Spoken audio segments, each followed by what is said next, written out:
नमस्कार, स्वागत है आपका हमारे आचार्य यागेंद्र मिश्रा चैनल पर। पितृपक्ष बड़ा सोमवार शिवलिंग पर चढ़ा दें ये एक चीज़, चमक जाएगा आपका भाग्य, पितृदोष बदल जाएगा पितृ आशीर्वाद में।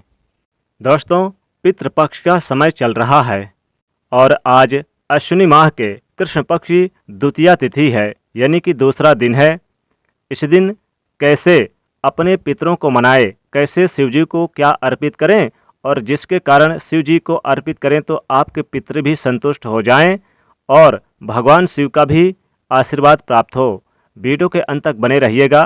देखिए, जो हमारे पितृगण होते हैं वो देवतुल्य होते हैं और जो अश्विनी माह का जो कृष्ण पक्ष यानी कि ये जो 15-16 दिन होते हैं ये सिर्फ पितृदेवों को समर्पित होते हैं, सिर्फ पितृदेवों को, यानी कि उनकी श्रेष्ठता यानी कि श्राद्ध तर्पण और पूजन पाठ उन्हीं के लिए होता है। उनकी यानी कि इस दिन उन्हें श्राद्ध उनके निमित्त कुछ अर्पित किया जाता है, अपने पूर्वजों के निमित्त। जैसे कि इस दिन जल वगैरह अर्पित करें, ब्राह्मणों को भोजन कराएं तो श्रेष्ठ माना जाता है।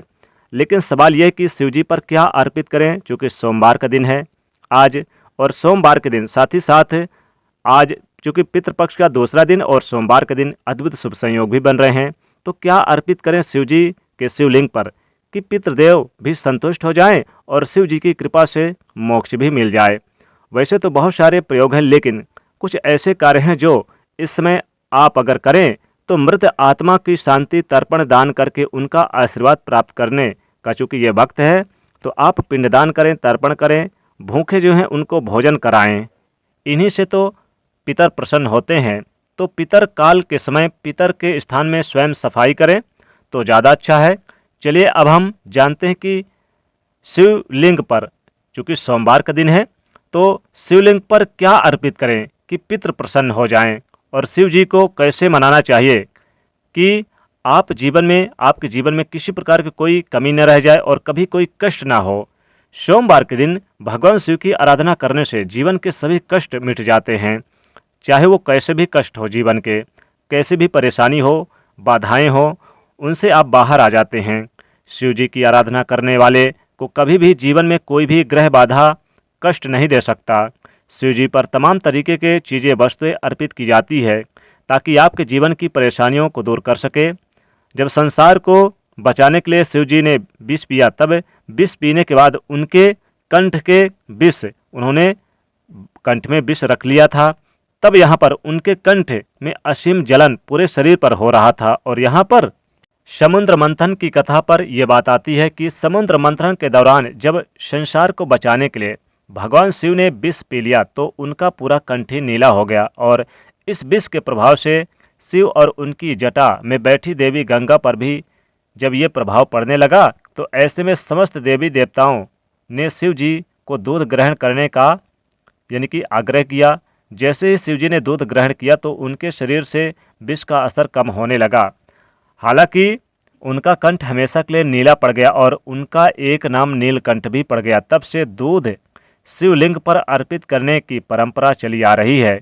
लेकिन क्या आपको पता है, शिवलिंग पर तमाम वस्तुएं अर्पित करने के साथ साथ अगर आप पितृपक्ष के दौरान सोमवार के दिन दूध अर्पित करते हैं तो क्या होता है। देखिए, शिवलिंग पर दूध से जो चंद्रमा से संबंध रखता है और दूध को धर्म के और मन के प्रभाव से दृष्टिकोण से सात्विक माना जाता है और गाय का दूध सबसे ज़्यादा पवित्र होता है।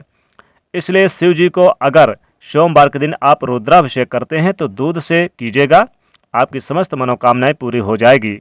वैसे तो आप कुछ और नहीं भी अर्पित करते तो आप जल में थोड़ा सा दूध मिला लें, थोड़ा सा चावल, थोड़ी सी मिश्री मिलाकर आप उनको ओम नमः शिवाय मंत्र का जाप करते हुए शिवलिंग पर अर्पित कर दें। ऐसा करने से जीवन के कष्ट कम होते हैं। अगर आपको मानसिक तनाव रहता है तब सोमवार के दिन आप नहाने के पानी में 1 चम्मच दूध डालकर नहाएं, आपकी चिंताएं धीरे धीरे कम होने लगेगी। आपने एक कहावत सुनी होगी कि दूधो नहाओ फूलो फलो। इसका मतलब यह होता है कि अगर नहाने के पानी में 2-4 बूंद दूध डाल दिया जाए तो जीवन की सारी परेशानियां समाप्त हो जाती है। तो दूध के प्रयोग से कैसे दुखों को दूर करेंगे, देखिए, इस सोमवार के दिन एक छोटा सा प्रयोग कीजिएगा। रात में सोने से पहले एक पात्र में दूध ले लें और उसमें चांदी का सिक्का और थोड़ा सा शहद डाल दें। अब इसको जब डाल दें तब इस पर चंद्रमा की रोशनी में रखें और अपने घर के मंदिर में शिव जी के सामने बैठकर शिव जी को स्मरण करें। और फिर आप चाहे तो शिवलिंग पर आप ये अर्पित भी कर दें और 1 रुपये का सिक्का धन के स्थान पर रख दें, कभी भी धन की कमी नहीं होगी। क्योंकि दोस्तों पितृपक्ष का समय चल रहा है और ये पितृपक्ष का पहला सोमवार है, लेकिन आज तिथि तीसरी यानी कि तृतीया है, तो तीसरा श्राद्ध है। तो इस दिन यानी कि सोमवार का दिन भी है, तो बहुत खास शुभ संयोग भी बन रहे हैं। तो अगर शिवलिंग पर आप कुछ विशेष वस्तुएं अर्पित कर दें तो पितृदेवों की कृपा प्राप्त होती है। साथ ही साथ आपके जीवन के जो पितृदोष संबंधी कष्ट हैं या फिर किसी प्रकार की जो ग्रह बाधाएं हैं, पीड़ाएं हैं, वो सब समाप्त हो जाएगा और आपका भाग्य चमकेगा। साथ ही साथ पितृदोष बदल जाएगा पितृ आशीर्वाद में। दोस्तों, पितृदेवों का वास शिव जी के पास होता है इस पितृपक्ष में, इसलिए सोमवार के दिन शिवलिंग पर आप 1 लोटा नहा धोकर स्वच्छ जल ले लें। सबसे पहले तो आप सूर्योदय से पहले उठें, नहा धोकर स्वच्छ वस्त्र धारण करें, फिर आप 1 लोटा जल लें, उसमें थोड़ा सा आप यानी कि दूध डाल लें और काला तिल डाल लें, थोड़े से चावल डाल के, फिर आप इस जल को आप शिवलिंग पर चढ़ा दें।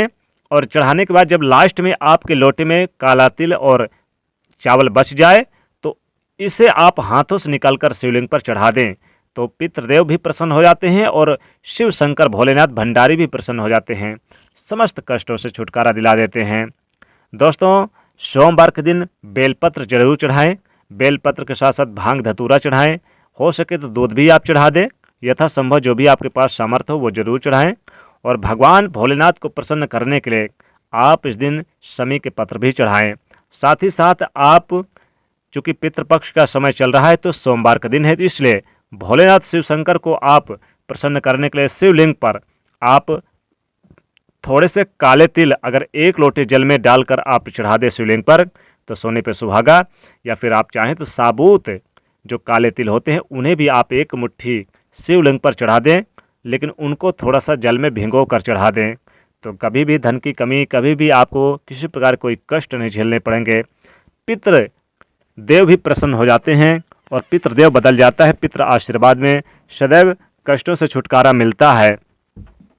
तो इस प्रकार से सोमवार के दिन आप शिवलिंग पर ये वस्तुएं चढ़ाने से पितृदेवों की कृपा के साथ साथ महादेव की भी कृपा प्राप्त होती है। दोस्तों, आप चाहें तो आप शिवलिंग पर जब आप 1 लोटा जल चढ़ाने के बाद 1 मुट्ठी काला तिल ले लें और ओम नमः शिवाय मंत्र का जाप करते हुए और फिर आप ओम पितृदेवाय नमः इस मंत्र का जाप करें। फिर आप शिवलिंग पर अपनी मनोकामना बोलते हुए आप ये 1 मुट्ठी काला तिल चढ़ा दें, समस्त कष्टों से छुटकारा मिलता है। इस समय आप चाहें तो भांग धतूरा और साथ ही साथ आप इसमें धतूरे के फल भी आप चढ़ा दें और हो सके तो इसमें भगवान भोलेनाथ को आप यानी कि दूध चढ़ा दें, कच्चा दूध चढ़ा दें, तो सदैव कृपा बरसेगी भोलेनाथ की। तो दोस्तों, इस तरह से आप शिवलिंग पर ये वस्तु जरूर चढ़ा दें। वीडियो पसंद आए तो लाइक करिएगा, ज़्यादा से ज़्यादा शेयर करिएगा और चैनल को सब्सक्राइब करके इस बेल आइकन को जरूर दबा दीजिएगा। जय भोलेनाथ, जय पितृदेव।